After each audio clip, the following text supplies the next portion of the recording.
Selamat jumpa di Tribun Ambon hari ini edisi 1 Juli 2022. Sejumlah informasi terupdate dari Kota Ambon dan sekitarnya akan kami hadirkan di hadapan Anda. Bersama saya Tanita Patesina, kita mulai dengan berita pertama. Richard Lohena Pesi ditahan SK CPNS 2021 belum keluar. Ini penjelasan KPK RI. Komisi Pemberantasan Korupsi KPK RI akhirnya buka suara terkait alasan mantan Wali Kota Ambon, Richard Lohena Pesi tak bisa bertemu pemerintah Kota Ambon guna menandatangani sejumlah dokumen surat keputusan atau SK mulai dari SK pensiunan dan pengangkatan CPNS tahun 2021. Juru bicara KPK RI Ali Fikri mengatakan perizinan tamu tahanan merupakan kewenangan pihak rutan. Pasalnya saat ini Richard Lohena Pesi ditahan di rutan KPK Gedung Merah Putih Kafling C1 Jakarta. Lanjutnya sesuai prosedur Lohena Pesi hanya bisa ditemui oleh penasihat hukumnya, keluarga inti dan pihak lainnya yang dibolehkan oleh Richard Lohena Pesi. Selain itu tak setiap saat Richard bisa ditemui, ada waktu tertentu saja. Dia pun menjelaskan saat ini rutan juga masih menggunakan kebijakan kunjungan online. Ali Fikri menegaskan prosedur tersebut juga berlaku bagi semua tahanan, tak hanya Lohena Pesi. Untuk diketahui, hingga kini sejumlah dokumen penting di masa jabatan Lohena Pesi sebagai Wali Kota Ambon belum diselesaikan. Mulai dari surat keputusan SK pengangkatan CPNS, SK pensiunan, dan SK 100% juga tak kunjung keluar. Pasalnya ratusan dokumen itu belum ditandatangani Lohena Pesi hingga akhirnya dia ditahan dan ditetapkan sebagai tersangka kasus korupsi suap dan gratifikasi. Kepala Badan Kepegawaian dan Pengembangan Sumber Daya Manusia BKPSDM Kota Ambon, Beni Selano mengatakan pemerintah Kota Ambon tak bisa mengunjungi Lohena Pesi yang dalam proses hukum itu.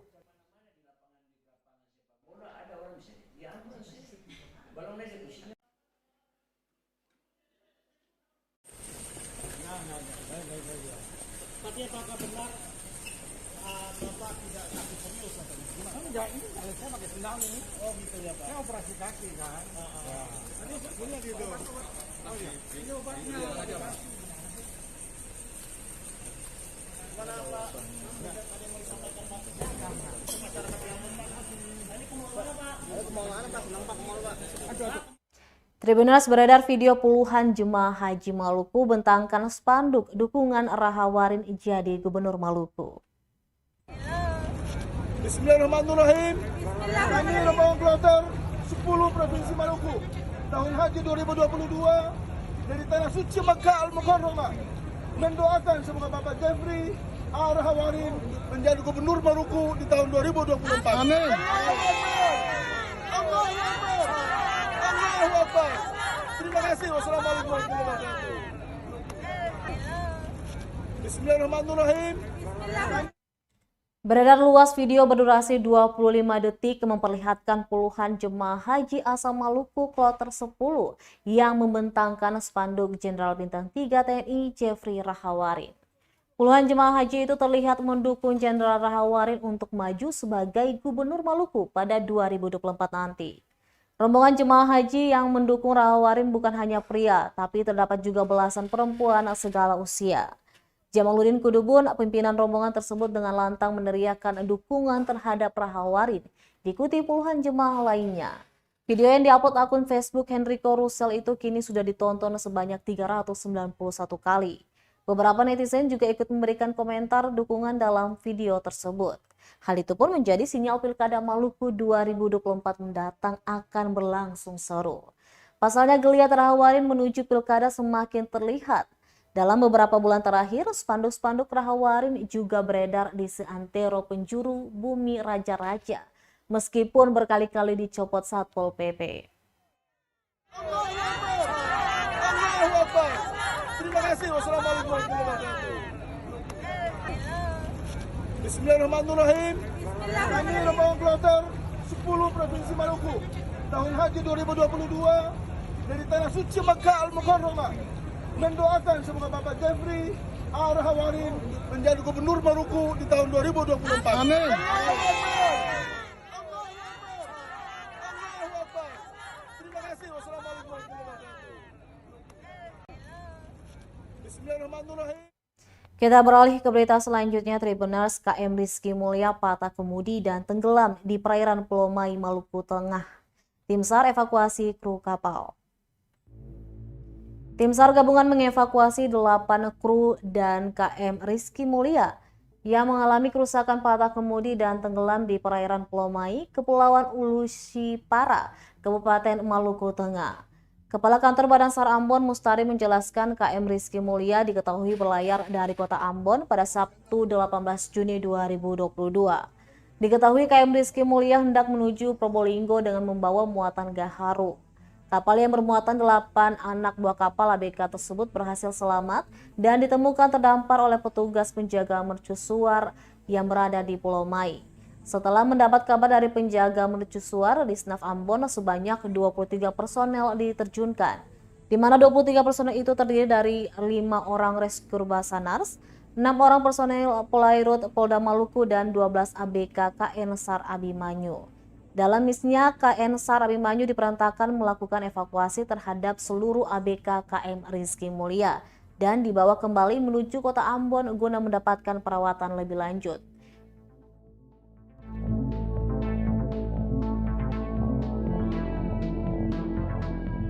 Home Center Abimanyu, jam 7.05. Oke, pas dari semua.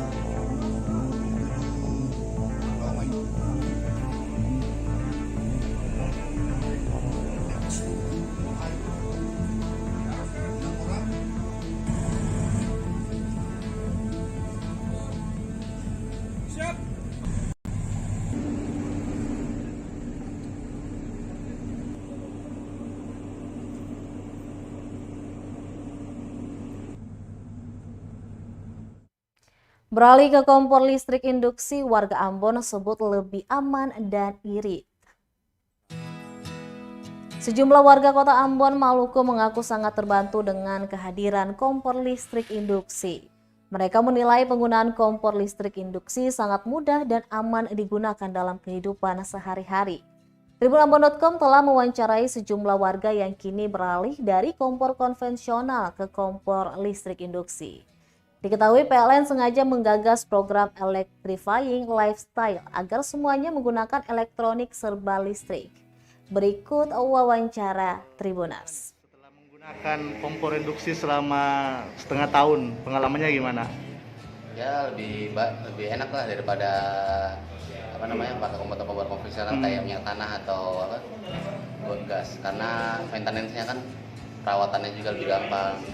Kayak contohnya kalau kompor minyak tanah itu kan ribetnya kan kayak sumbu harus dikasih naik, kadang harus dikasih bersih. Nah kalau kompor gas itu kan kayak pengamannya gitu kan, resikonya kan memang kayak kebocoran atau apa.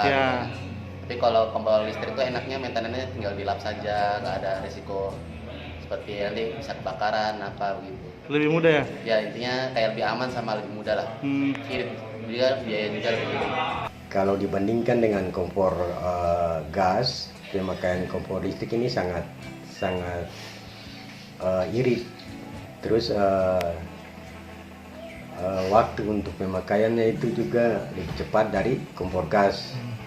Memang saya masih memiliki kompor gas juga, tapi kalau dibandingkan kalau kita pakai gas itu kadang-kadang kita harus cari gas lagi, kadang gas juga susah didapat, harus pesan lagi 2-3 hari baru bisa sampai di sini. Tapi kalau kompor listrik ini kan mungkin saja kalau ada gangguan PLN, tapi kalau tidak itu pemakaian kompor listrik ini sangat efektif lah, katakan sangat efektif. Itu kompor listrik, pengalaman saya memakai kompor listrik itu adalah kompor listrik sangat hemat. Yang pertama, selain itu juga kompor listrik sangat aman penggunaannya dan sangat mudah. Nah, kenapa aman? Karena kompor listrik itu tidak menggunakan api. Beda kalau kompor biasa, itu resiko terjadi kebakaran sangat besar. Namun untuk kompor listrik sendiri, itu tingkat keamanannya sangat terjamin. Selain itu juga kompor induksi memiliki manfaat, yaitu mudah dibersihkan dan praktis. Nah, jadi kalau misalkan contoh kita sering makan di luar, itu kita bisa bawa kompor induksinya untuk kita pakai di mana saja, seperti itu. Ya, di sini saya juga menghimbau Bapak Ibu semua untuk marilah kita beralih ke kompor induksi karena banyak sekali manfaatnya. Selain aman, nyaman, bersih, dan mudah juga penggunaannya, dan yang paling penting kompor induksi lebih irit daripada kompor gas.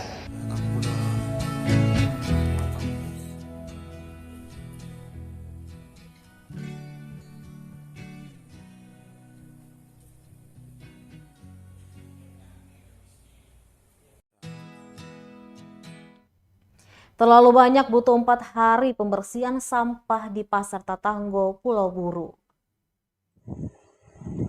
Pembersihan sampah di tempat pembuangan sementara TPS Pasar Tatanggo, Namlea, Kabupaten Buru butuh waktu lebih lama. Menyusul banyaknya volume sampah di TPS Pasar Tatanggo. Terhitung petugas Dinas Lingkungan Hidup sudah 4 hari pembersihan, namun belum terselesaikan. Demikian disampaikan Kepala Bidang Pengelolaan Sampah dan Limbah Bahan Berbahaya Beracun DLHP Kabupaten Buru Dwi Darmatuan Kota saat dikonfirmasi tribunambon.com. Disebutkan sebanyak 2 unit mobil diterjunkan untuk proses pembersihan sampah.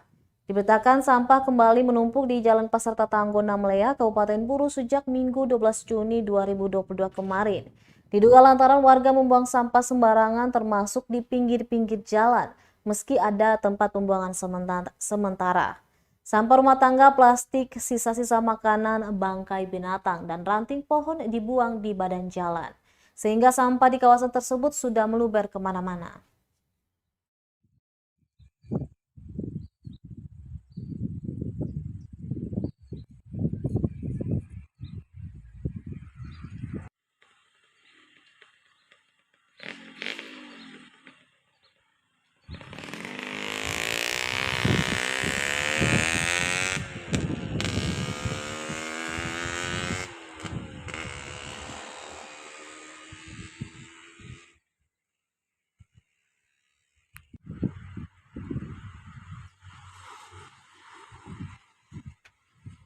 Baik Tribuners, demikianlah Tribun Ambon hari ini edisi 1 Juli 2022. Saya Talita Patesina beserta tim redaksi yang bertugas undur diri. Sampai jumpa lagi dan amato. Terima kasih sudah nonton. Jangan lupa like, subscribe, dan share ya.